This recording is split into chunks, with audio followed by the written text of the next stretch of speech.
Lyca production Subaskaran வழங்கும் super star Rajinikanth நடிப்பில் DJ Gnanavel இயக்கத்தில் வேட்டையன் அக்டோபர் 10 முதல் உங்கள் அபிமான திரையரங்குகளில் காண தவறாதீர்கள். Hola!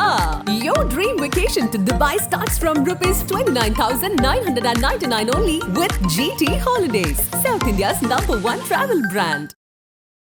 வேட்டையன் இதோட தாக்கம் அப்படின்றது எந்த அளவுக்கு இருக்க போகுது? மிடில் ஈஸ்ட்லாம் வந்து ஒரே நாளில் கிட்டத்தட்ட வந்து 50 லட்ச ரூபாய்க்கு மேலே டிக்கெட் சேல்ஸ் ஆயிருக்கு அப்படின்றாங்க. தமிழ்நாட்டை பொறுத்த வரைக்கும் 2 நாளைக்கு ஃபுல். அப்பர் பந்தெலாம் என்ன ஆச்சு உங்களுக்கு? வெறும் 6 கோடி ரூபாய்க்கு எடுத்து 50 கோடி ரூபாய்க்கு அந்த படம் கலெக்ட். எது பெரிய ஸ்டார் காஸ்ட் இல்லை, பெருசாக ஓப்பனிங். மகாராஜா படத்துக்கு 100வது நாள் கொண்டாடினாங்க. ரொம்ப நாளைக்கு பிறகு தமிழ் சினிமாவில் 100 நாள் ஓடின ரியலாக 100 நாள் ஓடின படம் ரியலாக சக்ஸஸ் மீட் கொண்டாடி இருக்காங்க. தமிழக வெற்றி கழகத்தின் பூமி பூஜை எப்படி பார்க்குறீங்க? அதாவது இளைஞர்கள் ஃபுல்லாக அவர் ரொம்ப ஆக்டிவாக இருக்காங்க. ஒவ்வொரு ஊர்லேயும் இருந்து கிராமம்னா அந்த கிராமத்தில் வீட்டுக்கு ஒருத்தராவது கிளம்பி வர அந்த அளவுக்கு இன்னைக்கு ஒரு பெரிய அளவில் இன்னைக்கு கூட்டம் திரண்டு. 27ஆம் தேதி எத்தனை சார் எதிர்பார்க்கலாம்? எத்தனை எண்ணிக்கையில் அங்கே கூடுவாங்க? இல்லை, எனக்கு தெரிஞ்சு ஒரு 5 லட்சம் பேர் வரதுக்கு வாய்ப்பு. 5 லட்சம் பேர் மிகைப்படுத்தப்பட்டதாக இருந்தாலும் 5 லட்சம் பேர் வரதுக்கு வாய்ப்பு இருக்குது. ஏன்னா அந்த அளவுக்கு ரெடி ஆகிட்டு இருக்காங்க. இவங்கெல்லாம் கட்சி தொடங்கிட்டாங்களா, இவங்களுக்கு என்ன தெரியும் அப்படின்னு சொன்னவங்கள்ட்ட இதை நடத்தி காட்டணும் அப்படின்ட்டு எங்கேயோ ரொம்ப இல்ல புஷி ஆனந்த் தான், வேற என்ன சுத்தி வளர்த்து தான் பேசணும். புஷி ஆனந்த் வந்து அந்த பேசின வேலையை விட்டுவாங்க அப்படின்றது வந்து சோசியல் மீடியாவில் பயங்கர ட்ரோல் ஆகி பயங்கர ஹட் ஆயிட்டார். ரஞ்சித் பண்ண விஷயம் வந்து சோசியல் மீடியாவில் பயங்கர வைரலா போயிட்டு இருக்கு. அது நல்ல கேள்வி. அது ஆக்சுவலா பீஷ்மர்னு ஒரு படம் பண்றாரு, அதை மென்ஷன் பண்றாரு. அந்த மாதிரி படம் எடுத்த ரஞ்சித் கவுண்டமாலை மாதிரி ஒரு படம் பண்ணீங்களே, ஏன் தவறுதான்றார். முக்கிய நிலவுகளை உடனுக்குடன் கொஞ்சம் வேலையாக தெரிஞ்சுக்கல ஆதன் செயலை டவுன் பண்ணுங்க. டிஸ்கிரிப்ஷன் லிங்க் இருக்கு. ஆதன் சிம நேரில் அனைவருக்கும் ஒரு பெரிய வணக்கம் அண்ட் வெல்கம் டு ஷோ. நீங்க நம்ம கூட சுவேர் அவர்கள் இணைஞ்சிருக்காங்க. வழக்கம் போல நிறைய விஷயங்கள் பேச போறோம். வணக்கம் சார். வணக்கம். வேட்டையன் ப்ரொமோஷன்ஸ் எப்படி இருக்குன்னு பாக்குறீங்க? அதோட தாக்கம் அப்படின்றது எந்த அளவுக்கு இருக்க போகுது? இல்ல, ப்ரீ புக்கிங்கிறது ஓவர்சீஸ் வரைக்கும் இப்போ வரைக்கும் ஏற்கனவே போன வாரம் பார்த்தப்ப 10 கோடிக்கு மேல சொன்னாங்க. இப்போ அதையும் தாண்டி மிடில் ஈஸ்ட்லாம் வந்து ஒரே நாளில் கிட்டத்தட்ட வந்து 50 லட்ச ரூபாய்க்கு மேலே டிக்கெட் சேல்ஸ் ஆயிருக்கு அப்படின்றாங்க. ஓகே. அந்த மாதிரி ப்ரீ புக்கிங் வந்து ஓவர்சீஸில் பெருசாக போயிட்டு இருக்கு. தமிழ்நாட்டை பொறுத்த வரைக்கும் 2 நாளைக்கு ஃபுல்லு. 2 நாளைக்கு ஆல்மோஸ்ட் எல்லா தேட்டரும் ஃபுல்லாக இருக்குது. அங்கே ஒன்று ரொம்ப கம்மியாக தான் அவைலபிள் இருக்குது. சென்னையை பொறுத்த வரைக்கும் ஃபர்ஸ்ட் டே அந்த 10ஆம் தேதிங்கிறது முழுவதுமாக டிக்கெட் விற்று தீர்ந்துருச்சு. ஓகே. அந்த அளவுக்கு பெரிய ஒரு ஓப்பனிங் இருக்குது. இந்த இவங்க 2 பேரும் இருக்கிற வரைக்கும் அந்த காம்படிஷன் இருந்துகிட்டு தான் இருக்கும். கோட் வசூலை முறியடிக்குமா? கோட்டோட வசூலையே விமர்சனமா வச்சிருந்தாங்க. கோட் வசூலை முறியடிக்குமா இல்ல ஜெயிலர் வசூலை முறியடிக்குமா அப்படின்ற ஒரு கேள்வி. இல்லை, முதல்ல இந்த நம்ம இந்த கண்ணை மூடிட்டு இந்த வசூலை முறியடிக்குமாங்கிறது இப்போ சொல்ல முடியாது. நிலைமைக்கு சினிமா வந்துருச்சு. ரிலீஸுக்கு அப்புறம் அதை பற்றி ரிலீஸுக்கு பிறகு படம் நல்லா இருந்தால் தான், இன்னைக்கு எவ்வளோ பெரிய நடிகராக பண்ண படமாக இருந்தாலும் படம் நல்லா இருந்தால் தான் போகும். சரி. கோட்டு வந்து ஃபஸ்ட்டு அந்த 3 நாளைக்கு வந்து அந்த ரசிகர்கள் ஃபுல் பண்ணிடுவாங்க. சினிமா ஆர்வலர்கள் ஃபஸ்ட் ஷோ ரஜினிகாந்த் படம் பார்க்கணுங்கிற அந்த ஆர்வத்தில் ஃபுல் பண்ணுவாங்க. விஜய் படமாக இருக்கட்டும், அஜித் படம், அந்த ஃபஸ்ட்டு 3 நாள் நீங்கள் கணக்கிலே பண்ணக்கூடாது. 3ஆவது நாள் படம் எப்படி ஓடுது அப்படிங்கிறத பொறுத்து படம் நல்லா இருந்தால் தான் மக்கள் பார்க்குறாங்க. ஓகே. இல்லையா ஓடிடியில் பார்த்துக்கலாம், இல்லாட்டி ஏதாவது சேட்டலைட் சேனலில் படம் பார்த்துக்கலாம், அதுக்கு பிறகு பார்த்துக்கலாங்கிற விட்டுறாங்க. இப்போ அந்த முறியடிக்குமா 1000 கோடி கிராஸ் ஆகுறதெல்லாம் படம் நல்லா இருந்தால் மட்டுமே இன்றைக்கி சாத்தியம். எந்த படமாக இருந்தாலும் சரி. அது சின்ன படம் லாஸ்ட்டாக போன அப்பர் பந்தெலாம் என்ன ஆச்சு உங்களுக்கு? வெறும் 6 கோடி ரூபாய்க்கு எடுத்து 50 கோடி ரூபாய்க்கு அந்த படம் கலெக்ஷன். ஏதோ பெரிய ஸ்டார் காஸ்ட் இல்லை, பெருசாக ஓப்பனிங். அப்போ படம் நல்லா இருந்தால் ஓடும். மகாராஜா படத்துக்கு 100வது நாள் கொண்டாடினாங்க. ரொம்ப நாளைக்கு பிறகு தமிழ் சினிமாவில் 100 நாள் ஓடின ரியலாக 100 நாள் ஓடின படம் ரியலாக சக்ஸஸ் மீட் கொண்டாடி இருக்கிறாங்க. அப்போ படம் நல்லா இருக்கணும். மகாராஜா படம் வரப்பல எந்த எதிர்பார்ப்புமே இல்லை. விஜய் சேதுபதி வந்து ஒரு 15 வயசு பொண்ணுக்கு அப்பாவை நடிக்கிறாரு, கொஞ்சம் மாதிரி ஓல்டு கெட்டப் இருக்குது அப்படிங்கிற மாதிரி எந்த விதமான ஒரு படத்துக்கு எதிர்பார்ப்பு இல்லாமல் அந்த படம் இன்னைக்கு 100 நாள் தமிழ் சினிமாவில் ரொம்ப நாள் கழித்து ஓடின ஒரு படம். அப்போ இந்த படத்தினுடைய கண்டென்ட் தான், அதுதான் அவங்களை படத்தை ஓட வைக்கும், வசூலில் நிர்ணயிக்கும். மீதி அதை தவிர்த்துட்டு அந்த அந்த கலெக்ஷனை வெளியில் சொல்கிறது, அங்கே ஓப்பன் ஆயிடுச்சுன்றது, இத்தனை கோடியை கிராஸ் ஆயிடுச்சுன்னு சொல்கிறதெல்லாம் வந்து பொய். அது ஓகே, பக்காவான பொய். அது அதை வந்து இப்போ சில பேர் வேணும்னே பண்ணிகிட்டு இருக்காங்க. இப்போ படம் ரிலீஸ் ஆகிடுச்சுன்னு வச்சுங்களேன், நாளைக்கு படம் ரிலீஸ் ஆன அன்னைக்கு பாருங்களேன், எல்லாருமே படத்தை வந்து ஆகான்னு ரிவ்யூ பண்ணுற எல்லாருமே கொண்டாடுவாங்க. நீங்கள் நோட் பண்ணி வச்சுங்க. ஒரு 2 நாளைக்கு இந்த படத்தை ஆகாவோ எந்த வேட்டையன் மட்டும் கிடையாது, எந்த படமாக எந்த பெரிய படமாக இருந்தாலும் அந்த படத்தை 2 நாளைக்கு மெயினான ரிவ்யூ பண்ணக்கூடிய பெரிய ஆட்கள் படத்தை ஆகாவோக கிழிச்சிட்டாங்க, தொங்கிய விட்டாங்க, நாராடா உரிச்சிட்டாங்க அப்படின்னு பயங்கரமாக சில வார்த்தைகளை போட்டு படத்தை பில்டப் பண்ணுவாங்க. 3ஆம் நாள் படம் சரியில்லைன்னு ஃபஸ்ட் ஹாஃப் மட்டும் நல்லா இருந்துச்சு, செகண்ட் ஹாஃபில் இதை மாற்றிருக்கலாம், இந்த லென்த்து கொஞ்சம் அதிகமாக இருக்குன்னு அதே ஆட்கள் அந்த ஆளுங்களுடைய வீடியோவில் பார்த்தீங்கன்னா தெரியும். அப்போ எல்லாமே இன்றைக்கி வந்து ஒரிஜினலான ரிவ்யூ வந்து மக்கள் வந்து யாருமே தியேட்டர் இன்னொரு பெரிய அதிர்ச்சிகரமான தியேட்டரில் படம் முடிச்சுட்டு வரப்போ ஓப்பனிங் சொல்ல ரிவ்யூ கொடுக்குறாங்களோ அதுக்கு இவங்க ஆட்களை செட் பண்ணுறாங்க. ஓகே. ஆட்களை செட் பண்ணி அவங்களுக்கு பணம் கொடுத்து பேச சொல்கிறாங்க. தேட்டரில் நீங்கள் மைக் எடுத்துகிட்டு போய் நிப்பாட்டுவீங்கன்னா வச்சுக்கோங்க, ஒரு குறிப்பிட்ட ஆட்கள் ரிப்பீட்டாக பேசிட்டே இருப்பாங்க. அவர்களுக்கு பே பண்ணுறாங்க. பே பண்ணி அவங்கள்ட்ட பைட் எடுத்து நீங்கள் அதை போட சொல்கிறாங்க. அப்போ ஒரு 2 நாளைக்கு வந்து இந்த ரிவ்யூங்கிறது ஒரு முழுக்க கட்டமைக்கப்பட்ட ஒரு விஷயம். ஓகே. அதெல்லாம் வந்து ரொம்ப நாளைக்கு தாக்கு பிடிக்காது. படம் இல்லாமல் தான் ஓடுங்கிற ஒரு கண்டிஷன் வந்துச்சு. இந்த வேட்டையன் அது மாதிரி தான்.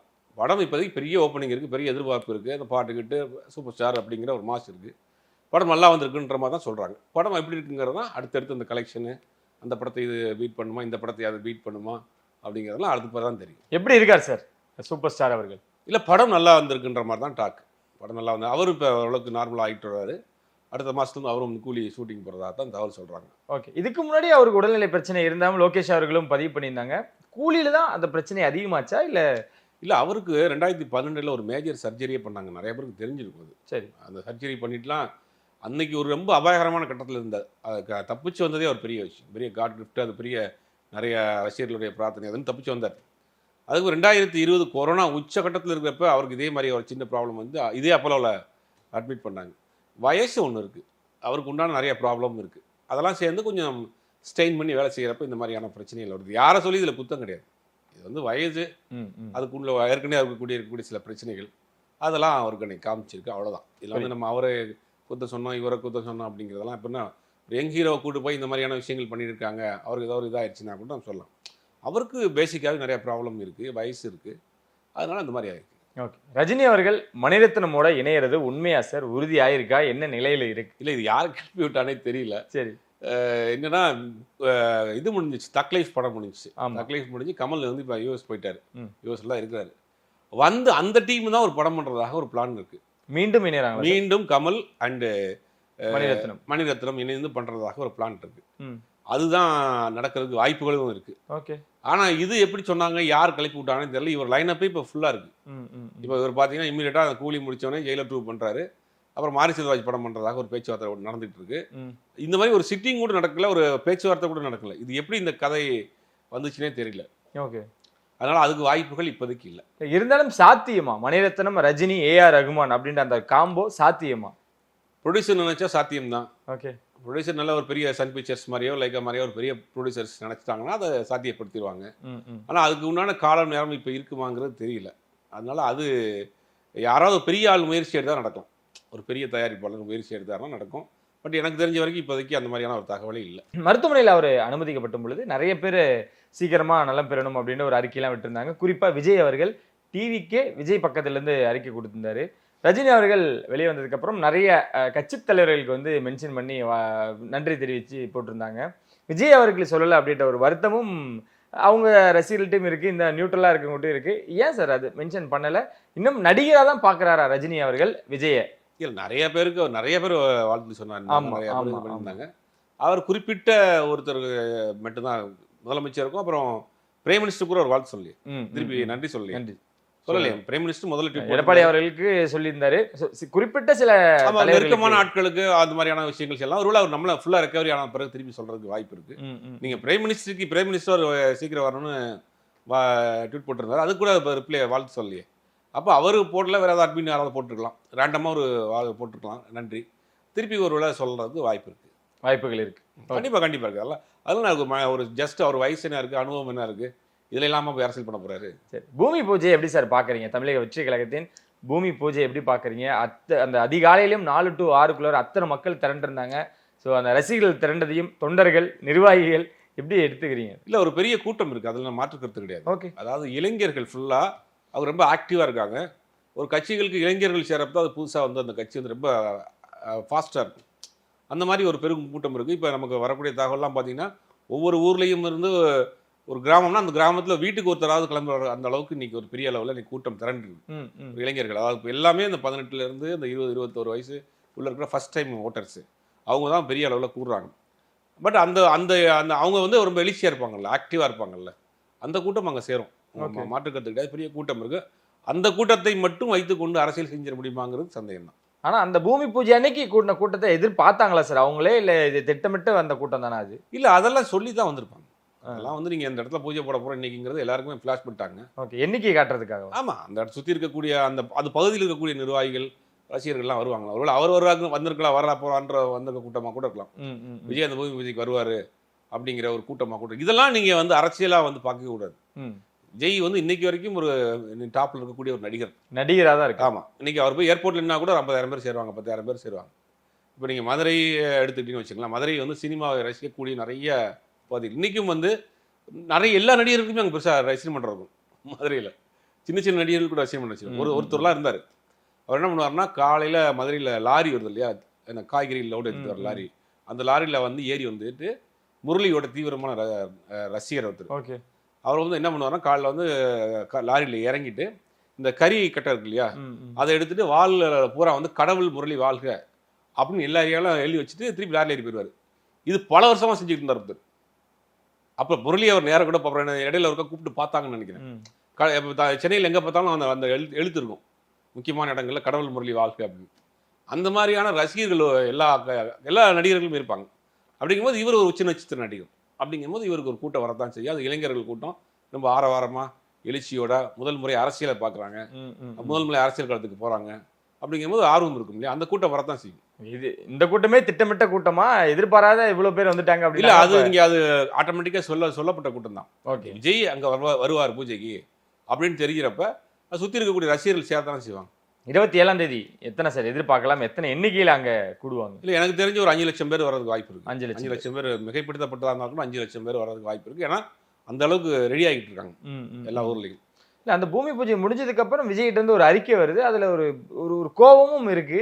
எதனால சார் அந்த ஒரு அறிக்கை, அந்த ஒரு கோபம்? இல்ல, ஒரு ஆர்கனைஸ்டா இருக்கணும், தவறா நடந்துடக்கூடாதுன்னு நம்ம நினைக்கிறார் விஜய். வந்து நம்ம இந்த மாதிரி முதல் மாநாடு நடத்துறோம், அதில் எதுவும் தவறு நடந்துடக்கூடாது அப்படிங்கிறத ரொம்ப கவனமா இருக்கிறாங்க. அதனால கூட அது அறிக்கை இருக்கலாம்.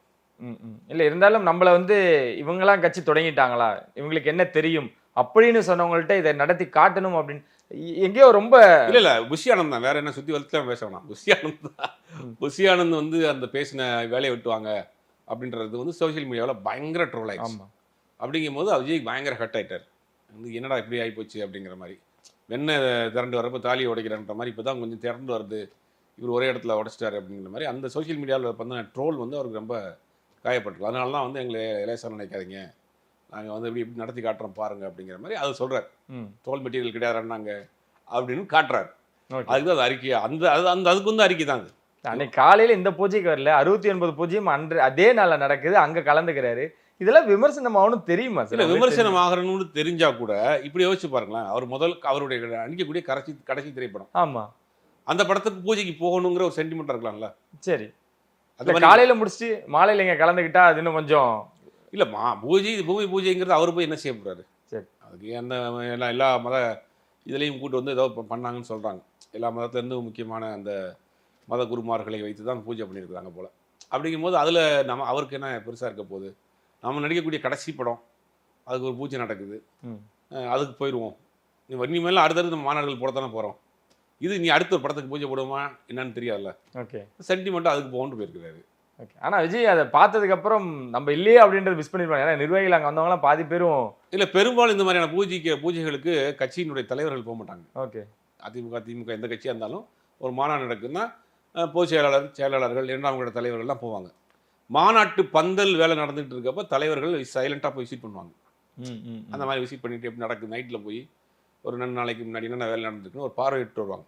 இந்த மாதிரியான வேலைகளுக்கு 2ஆம் கட்ட தலைவர்கள்லாம் போவாங்க. ஓகே, ஒரு விஜய் அதை கூட ஃபாலோ பண்ணலாம். விஜயோட பலத்தை 27 காட்ட தயாராகிட்டாரு. அவர் பெரிய கூட்டம் கூட, அதெல்லாம் மாற்று கருத்து கிடையாது. ஆனால் இதை மட்டுமே வச்சுக்கிட்டு ஒரு அரசியல் கட்சியை ரன் பண்ணிட்டு போக முடியுமாங்கிறது போகக்கூடிய காலங்கள்லாம் தெரியும். ரெண்டாவது அங்கே என்ன பேச போகிறார் அப்படிங்கிறது ஒரு பெரிய விஷயம். என்னுடைய அனுமானத்தில் அவர் பெருசாக வந்து யாரையும் தாக்கியோ எதிர்த்தோ ஆதரித்தோ பேச மாட்டார். கட்சி இந்த மாதிரி நம்ம அடுத்த 2026 தான் இலக்கு, அதுக்கு இப்போ தயாராங்க, இதுதான் நம்ம கொள்கை அப்படிங்கிற மாதிரி மேலோட்டமாக தான் பேசுவார். பெருசான காரசார உரையெல்லாம் இருக்காது. ஓகே, இதே மீறி அந்த பொட்டெல்லாம் வச்சுட்டு 69க்கு வந்தாருன்னு அதெல்லாம் ஒரு விஷயம் ஆக்கி இனிமேட்டு எல்லாத்தோட பார்வையும் அப்படிதானே சார் இருக்கும். அரசியலுக்கு வந்துட்டாலே உங்களுக்கு விமர்சனங்கள் தான் செய்யும். ஓகே, இப்போ நீங்கள் நடிகர் விஜயா இருந்து விநாயகர் சதுர்த்திக்கு வாழ்த்து சொல்கிற விஷயம் வந்திருக்காது. இத்தனை வருஷமா வாழ்த்து சொல்லிட்டு இருந்தா, இந்த பண்டிகை இத்தனை வருஷம் வாழ்த்துனாரா? இப்போ விஜய் கட்சி ஆரம்பித்த பிறகு அவர் சொல்கிறது எல்லாமே உங்களுக்கு விமர்சனமாக தான் வரும். பிடிச்சவங்க கொண்டாடுவாங்க, பிடிக்காதவங்க விமர்சனம் பண்ணுவாங்க. இதெல்லாம் தாங்கி தான் போகணும். இதெல்லாம் ஸ்டார்டிங் தானே. ஓகே, இனிமேல் போக இருக்கு நிறையா. சூர்யா 44, மிக வேகமாக நடத்தப்பட்ட ஒரு படமாகவும் இருக்கு. எதுக்காக சார் அவ்வளவு வேகம்? கார்த்திக் சுப்புராஜ் எப்பவுமே சீக்கிரம் முடிச்சிடுவாருன்னு தெரியும். ஆனா இதுல கொஞ்சம் எக்ஸ்ட்ரா எஃபோர்ட்டா சூர்யா அவர்கள் போட்டிக்கு நானும் தயார்ன்றதை நிரூபிக்கிறார். இல்ல வேகமாக முடிக்கப்பட்ட படம்லாம் அதுவும் கிட்டத்தட்ட 100 நாளைக்கு மேல எடுக்கப்பட்ட. ஆமா 120 நாள் 4 மாசம் கிட்ட பிளான் பண்ணிருக்காங்க. அது என்ன உங்களுக்கு வேகம் இருக்கு? ம். அந்த டைம் அந்த டேட் ஆக்சுவலா புறநானூறு படத்துக்கு கொடுக்கப்பட்ட டேட்டு. அந்த டேட் அப்படியே ஃப்ரீயா இருந்துச்சு. உடனே இது கொடுத்து இமீடியட்டா அப்படியே ஷூட்டிங் போயிட்டாங்க. அவ்வளவுதான். ஆல்ரெடி கார்த்திக் சுப்புராஜ் இந்த படத்துக்கு வேற ஒரு ஹீரோவுக்காக ஒரு ஸ்கிரிப்ட் பண்ணி வச்சிருக்காரு. பவுண்டட் ஸ்கிரிப்ட் பவுண்டடா பண்ணிட்டாங்க. ஓகே. அது ஏதோ ஒரு காரணங்களால் அந்த படத்தை அவங்களால ரன் பண்ண முடியல. அந்த நேரத்தில் இவருக்கு இந்த படம் ட்ராப் ஆகுது புறநானூறு. பட் இந்த டேட் இருக்குது, அவர்கிட்ட ஸ்கிரிப்ட் இருக்குது. வாங்க 2 பேரும் சேர்ந்து பண்ணுவோம், 2 கம்பெனி சேர்ந்து பண்ணுவோம், 2Dயும் ஸ்டோன் பெஞ்சும் போட்டு ஏகதமில் அடிச்சு முடிச்சுட்டாங்க படத்தை. அவ்வளோதான். இல்லை அது விஜய் தானே சார், அவருக்கான தயாரிக்கப்பட்ட கதை தானே? இல்லை விஜய் இல்லை, 2-3 பேர்த்துல சொல்லியிருக்காங்க. விஜயும் சொல்லியிருக்காங்க, ஒன்று 2-3 பேர்த்துல சொல்லியிருக்காங்க. ஏதோ டேட் இஷ்யூஸ் அது இதுன்னு நிறையா இதெல்லாம் வராமல் இருந்திருக்கு. அந்த நேரத்தில் இவர் இமீடியட்டாக இவர் டேட் கரெக்டாக அவைலபிளாக இருந்திருக்கு. அது 2ம் பயன்படுத்திட்டாங்க. அவ்வளோ. ஓகே. ஏன்னா விடாமுயற்சியும் குட் பேட் அக்லியும் ஒரு பக்கம் தயாரிட்டு இருக்கும்போது பொங்கலுக்கு குட் பேட் அக்லியோட வந்தே ஆகணும்னு சூர்யா சைட்லேருந்து ஒரு தகவல் வந்ததாகும். அதுக்காக தான் இந்த படம் இவ்வளோ வேகமாக முடிக்கப்பட்டதா? பொங்கலுக்கு வருவாங்களா? இல்லை பொங்கலுக்கு ரிலீஸ் பண்ணிடுவாங்க. அப்படின்னு இன்னும் ஒரு டைம் இருக்குது. இன்னும் வந்து படம் முடிஞ்சிருச்சு. போஸ்ட் ப்ரொடக்ஷன்னா போதும் உங்களுக்கு. ஒரு 2 மாதத்தில் போஸ்ட் ப்ரொடக்ஷன் முடிச்சிருவாங்க. பொங்கலுக்கு அந்த படம் கன்ஃபார்மாக வந்து ஒன்றும் பேர் வைக்கல, என்ன எப்போ வைக்க போகிறாங்கன்னு தெரியல. ஓகே.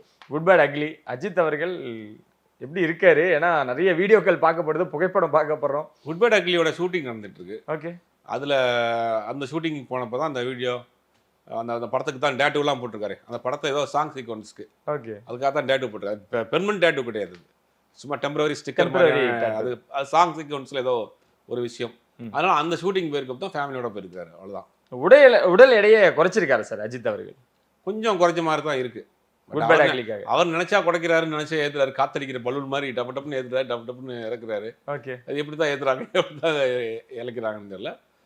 அவரு இப்போ அங்கே ஒரு ஷூட்டிங்கில் இருக்கிறாரு. அது ஃபேமிலியோட போனதுல தான் இந்த ஷூட்டிங் கேப்பில், சண்டே கேப்பில் அங்கே அப்படியே போய் அப்பப்போ ஒரு வீடியோ போட்டு ரிலாக்ஸாக இருக்கிறாரு. சார் நடுவில் கூட ஒரு வீடியோ ஒன்று ரிலீஸ் ஆயிருந்தது. அந்த பைக் ரைட் போயிருந்தப்ப ஏன் பைக் ரைட் பண்ணுறேன் அப்படின்ற விஷயமும் அவர் வீடியோவாக அவர் அப்படி தான் இருக்காரா சார்? அவர் அந்த உலகத்துக்குள்ளார வாழணும்னு நினைக்கிறாரா? இல்லை 10 பேர் ரோட்டில் போகிறப்ப நான் 11ஆவது ஆளாக போகணும், அப்போ யாரும் என்னை பார்க்கக்கூடாதுங்கிறாரு.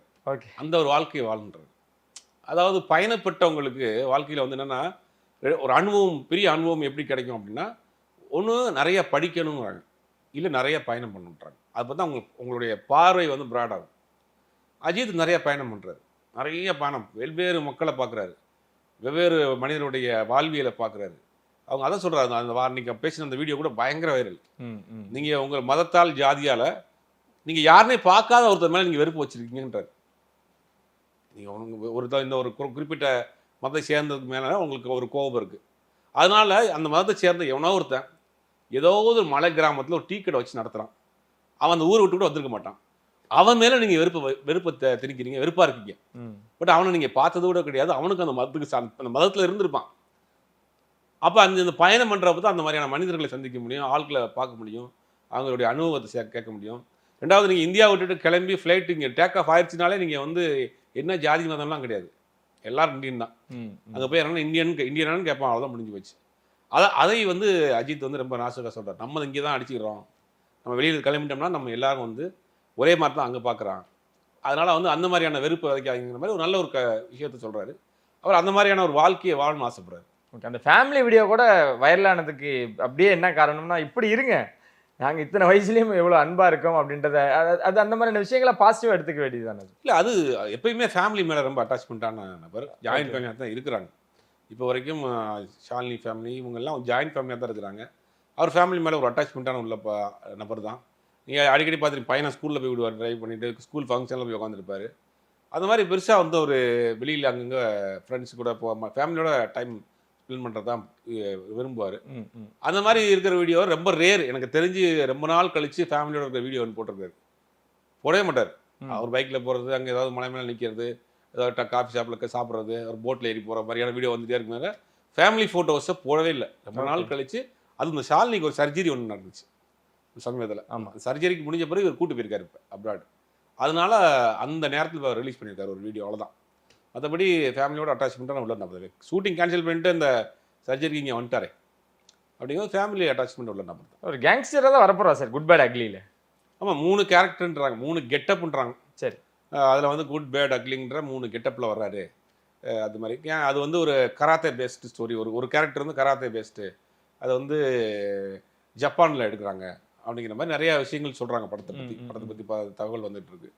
பட் படம் நல்லா வந்திருக்கு, ஏன்னா ஒரு ஃபேன் பாய் படம் அது அப்படிங்கிறதுனால படம் நல்லா வந்துட்டு இருக்கு அப்படிங்கிற மாதிரி தான் தகவல். ஓகே, அதுக்கப்புறம் ஒரு கேப்போ இல்லை பிரேக்கோ எதுனாலும் ஓகே, ஆனால் அதுக்கு அடுத்தது ஒரு ப்ராஜெக்ட் ஒன்று பண்ண போறாரு, யாருமே எதிர்பார்த்துக்க மாட்டீங்க அப்படின்ற ஒரு விஷயம் தான். யாரு சார் அந்த டைரக்டர், என்ன நடக்க போகுது?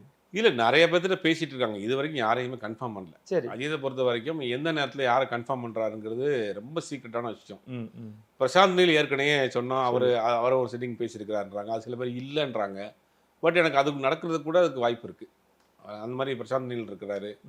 அப்புறம் வந்துட்டு தமிழ்லேயே சித்து சிவா கூட திருப்பி பண்ணுறதுக்கு ஒரு சன் பிக்சர்ஸ்க்கு பண்ணுறதா ஒரு இது சொல்கிறாங்க, ஒரு விஷயம். அந்த ப்ராஜெக்ட் பண்ணுறாரான்னு தெரியல. ஆனால் இந்த மாதிரி 2-3 லைன் அப் இருக்குது, ஆனால் வந்து எதையுமே ஒன்றும் கன்ஃபார்ம் பண்ணல அவங்க. ஓகே, அமரன் 31ஆம் தேதி 3-4 படங்கள் ரிலீஸ் ஆக போகுது. அமரன் என்ன ஒரு தாக்கத்தை ஏற்படுத்த போகுது? இல்லை, அமரன் வந்து ஒரு தமிழ்நாட்டில் நடந்த ஒரு பெரிய ஒரு ராணுவ வீரனுடைய ஒரு ட்ரூ பேஸ்ட் ஸ்டோரி. அது பெரிய எதிர்பார்ப்பு இருக்குது. கமல் பண்ணியிருக்கிறாரு. அந்த ட்ரெய்லர் விட்டது கூட நல்லா தான் இருந்துச்சு பார்க்குறப்ப. அதனால் வந்து நமக்கு ஒரு நெருக்கமான படமாக இருக்கும். நம்ம தமிழ்நாட்டை சேர்ந்த ஒரு ராணுவ வீரருடைய பயோபிக்கை பண்ணுறாங்க அப்படிங்கும்போது நமக்கு அடிக்கடி கேள்விப்பட்ட ஒரு பேர் அது. அதனால் அது நமக்கு கொஞ்சம் கனெக்டாக இருக்குங்கிற மாதிரி தான் வருது. ட்ரெய்லரும் நல்லா தான் இருக்குது. ஓகே, பட் கண்டென்ட் எப்படி இருக்குங்கிறத படம் பார்த்து தான் சொல்ல முடியும். ஃபைனலாக பிக் பாஸ் கமலோட இடத்த ரீப்ளேஸ்மெண்ட் பண்ணிட்டாரா விஜய் சேதுபதி அவர்கள்? இது முதல்ல வந்து யாருக்குமே வந்து விஜய் சேதுபதி என்ன பண்ண போறாரு, இந்த ப்ரோமோ வந்தப்போ நமக்கே தோணுச்சு, என்ன விஜய் சேதுபதி ஏதோ பண்ணிட்டு இருக்காரு, கமல் 8 வருஷம் பார்த்து பழகுன ஒரு மூஞ்சி அவர் இல்லை அப்படின்னு விஜய் சேதுபதிலாம் எப்படி ஃபுல் பண்ண போறாரு அப்படிங்கிற மாதிரி ஒரு எல்லாருக்குமே ஒரு சின்ன தயக்கம் இருந்துச்சு. அந்த தயக்கத்தை நேற்று விஜய் சேதுபதி டமால் போட்டு உடச்சிட்டார். ரொம்ப கேஷுவலாக, ரொம்ப ரொம்ப ரொம்ப யதார்த்தமாக ஒரு மேடையில் ஒரு ஆங்கர் பண்ணக்கூடிய அந்த எந்த விதமான இது இல்லாமல் ஜஸ்ட் ஒரு 2 பேர் பேசிக்கிற மாதிரியான ஒரு விஷயம். ஒரு ரசிகர்கிட்ட எப்படி பேசிக்கிறோம், ஒரு ஃப்ரெண்ட் எப்படி பேசிக்கிற மாதிரி ரொம்ப கேஷுவலாக அந்த நிகழ்ச்சியை கொண்டு போகிறாரு. உண்மையிலே பார்க்குறப்ப ரொம்ப நல்லா தான் இருக்குது. அது வந்து இந்த ஆங்கருக்கு உண்டான ஒரு சில வேலையெல்லாம் பண்ணுவோம் இல்லையா, அந்த மாதிரி வேலையெல்லாம் இல்லாமல் ரொம்ப கேஷுவலாக பண்ணுறாரு. ரெண்டாவது ரொம்ப என்ன சொல்கிறது, ஒரு டப்புனு அந்த இதை பிடிச்சிடாரு, வர்றவங்களுடைய பல்ஸை பிடிச்சி கேட்குறது. அந்த ரஞ்சித் பண்ண விஷயம் வந்து சோசியல் மீடியாவில் பயங்கர வைரலாக போயிட்டுருக்கு. அது நல்ல கேள்வி. அது ஆக்சுவலாக எல்லாருக்குமே இருந்த கேள்வி. பீஷ்மர்னு ஒரு படம் பண்ணுறாரு, அவரே டைரக்ட் பண்ணி பண்ணுறாரு. ஒரு போலீஸ் ஸ்டோரி அது. படம் நானும் பார்த்துருக்கேன். அந்த படம் சூப்பராக இருக்கும். அது நல்லா ஃபாஸ்ட்டாக பரபரப்புன்னு இருக்கும். ஒரு ரொம்ப ஸ்ட்ரிக்டான ஒரு போலீஸ் ஆஃபீஸர், இந்த தேவயானி ஹீரோயின், இவர் அந்த படத்துக்கு டேரக்டர். அந்த படம் அந்த படம் வந்து 20 வருஷம் இருக்கும். அந்த படம் நல்லா இருக்கும். அந்த படம் அதை மென்ஷன் பண்ணுறாரு. அந்த மாதிரி படம் எடுத்த ரஞ்சித் கவுண்டமாலை மாதிரி ஒரு படம் பண்ணீங்களே ஏன் அப்படிங்க, அது தவறுதான்றார். இந்த கேள்வி வந்து பலருக்கும் இருந்த கேள்வி. சிந்து நதி பூ, பொன் விலங்கு அந்த மாதிரியான படங்கள்லாம் பண்ண ரஞ்சித் வந்து பீஷ்மர் பாணி படத்தை டைரக்ட் பண்ண ரஞ்சித் வந்து ஏன் பண்ணாரு, ஏன் பண்ணீங்கன்னா அவர் ஒத்துக்கிறாரு. அதை வந்து அவர் ஃப்ரெண்ட் யாராவது வந்திருக்காரு, சாப்பிட்டீங்களான்னு கேட்டாரு. சாப்பிட்டீங்களா தான் கேட்டுட்டு இருக்காங்க எல்லாரும். அந்த மாதிரி அந்த நிகழ்ச்சி வந்து அது ஸ்கிரிப்டடுன்றாங்க. ஸ்கிரிப்டடோ இல்லையோ, ஆனால் அது பலரும் கேட்க வேண்டிய கேள்வி அது. ஆமாம், பலரும் சஞ்சித்தை பார்த்தா கேட்கணும்ப்பா அந்த கேள்வி. இப்படிலாம் படம் பண்ண டேரக்டர், இப்படிலாம் படம் நடிச்சிருந்த ஹீரோ ஏன் இப்படி போனீங்கன்னு கேட்கணும் அப்படின்னு நினச்சி இந்த கேள்வியை அது கரெக்டாக அந்த மக்களின் மனசாட்சியாக விஜய் சேதுபதி கேட்டிருக்கிறாரு.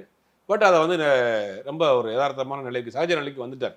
அதனால கொஞ்சம் கெட்டப் மட்டும் கொஞ்சம் அவரை மாற்றிருக்கலாம். அவராகவே இருந்தால் நல்லா இருக்கும். மீசைலாம் எடுத்து கொஞ்சம் ஒரு மாதிரி ஆக்கியிருக்காங்க. பட் அடுத்தடுத்த எபிசோட்ஸில் எப்படி இருக்குன்னு பார்க்கலாம். நம்மளும் அடுத்தடுத்த எபிசோடில் என்ன நடக்குன்னு பார்ப்போம் சார். ரொம்ப நன்றி சார். நிறைய விஷயங்கள் வழக்கம் போல எங்களோட ஷேர் பண்ணிக்கிறேன். என்ன நிச்சயம் உங்களுக்கு எடுப்பேன்.